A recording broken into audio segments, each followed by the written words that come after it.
en primer lugar, es deseable que de una vez por todas empiece a funcionar el Banco del Sur. El próximo mes de diciembre se cumplirían 8 años desde que se anunció que en 3 meses estaría el Banco del Sur, con lo cual lleva 7 años de atraso. Y Claro. son 7 años que coinciden con el despliegue de la crisis mundial, del orden capitalista, de la economía en su conjunto. Ayer mismo el Ministerio de Economía tomó deuda casi 5.000 millones de pesos a una tasa promedio del 27%. Para traducirlo en lenguaje sencillo, la Argentina está tomando crédito a tasas muy elevadas, a tasas carísimas, a tasas que podrían considerarse usurarias. Son tasas que están muy vinculadas al nivel de inflación que tiene la Argentina. Y qué importante hubiese sido para la Argentina y todos los países de América Latina que hace 7 años tuviéramos un banco de desarrollo en nuestra América que incluso comenzara financiamiento para un modelo productivo diferente del modelo productivo hegemónico que hay en nuestros países. Lo digo en general, pero podríamos profundizar en particular, que es un modelo productivo de extranjerización de la economía.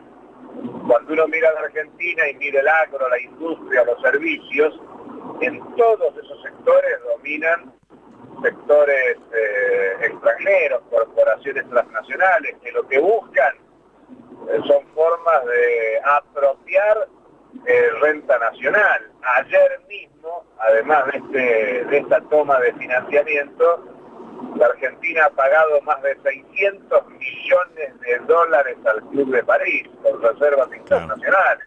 Uno debería pensar que el Banco del Sur podría haber surgido ya hace rato y haber administrado las reservas internacionales de nuestros países mejor que utilizarlas para pagos de deudas históricas, sobre todo el Club de París, que una gran parte de esa deuda ha sido originada en tiempos de la dictadura militar y que por lo tanto por definición es una deuda odiosa, una deuda que no correspondería pagar, máxima en tiempo en que existe una comisión bicameral de investigación de la deuda que empezó a funcionar hace menos de un mes y que por lo tanto en pleno proceso de investigación de la deuda la Argentina esté destinando reservas internacionales a pago de deudas ilegítimas, ilegales, espurias, llama un poco la atención y convoca a pensar en qué atraso que hay en el Banco del Sur. Y habrá que ver también cuando el Banco del Sur empiece a funcionar, más allá de quién sea el presidente, de qué nacionalidad, si los recursos que destina el Banco del Sur para el financiamiento de proyectos productivos de carácter alternativo alcanzan para pensar en perspectivas distintas que favorezcan a la mayoría de la sociedad.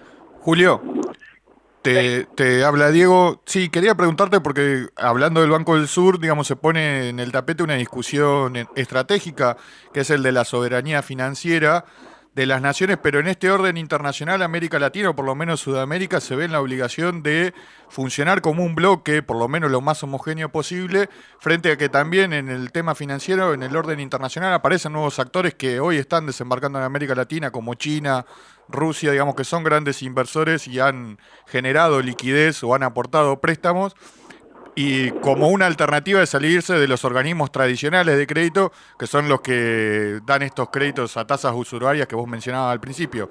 Digamos, pasa a ser una discusión estratégica para los argentinos funcionar como bloque regional y en principio buscar la soberanía financiera, ¿no?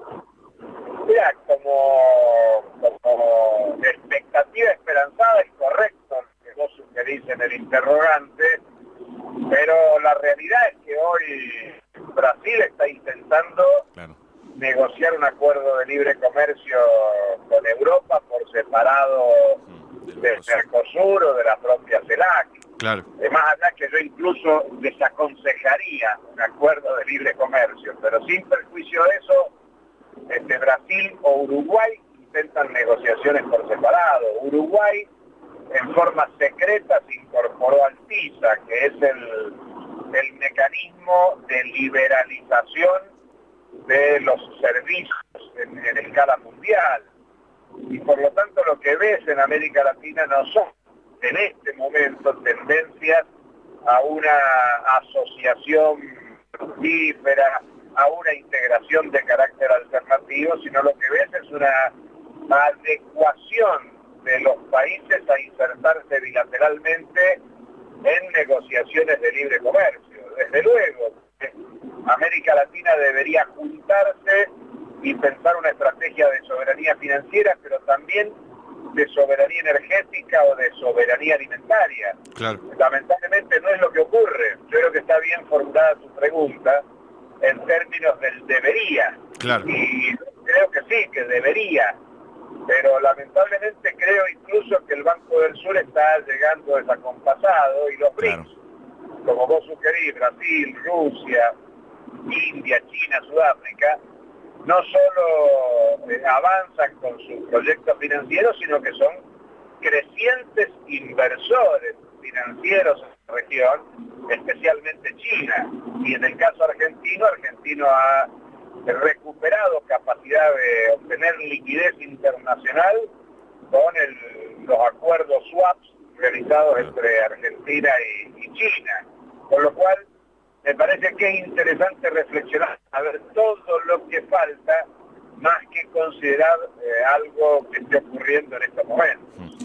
Julio, mucho se ha hablado en los últimos tiempos en diferentes países de América Latina acerca de este posible mundo multipolar o la construcción de este mundo multipolar también en el ámbito económico. A partir de lo que acabamos de analizar con vos, ¿quién se beneficiaría en realidad o quién se beneficia de este mundo supuestamente multipolar?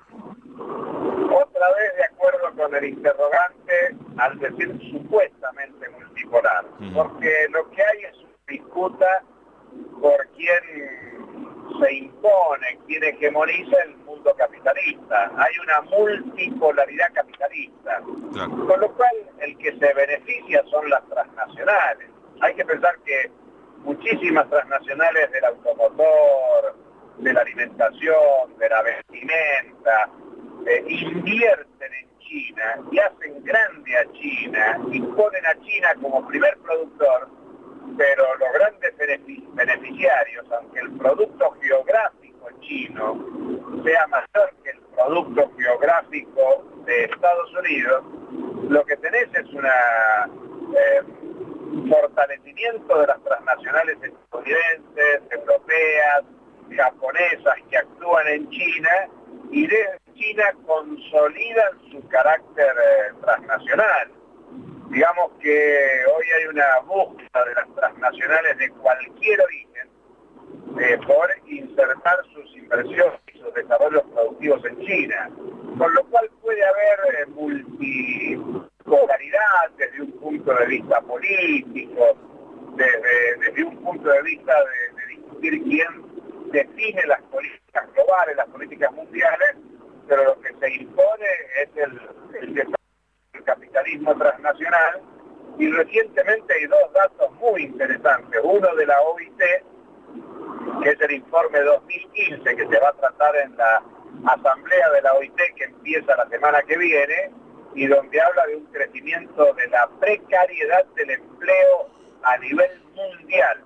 No hay ningún país que escape de esta cuestión. Y al mismo tiempo el ranking de la revista Forbes, que analiza las 1000 grandes empresas del mundo, y lo que aparece es un crecimiento de la concentración, lo que da pie a hablar de un crecimiento de la desigualdad. Claro. Hay cada vez más pobreza, más desempleo, más precariedad y flexibilización laboral, y cada vez un núcleo muy concentrado de empresas y de personas concentra la riqueza del mundo.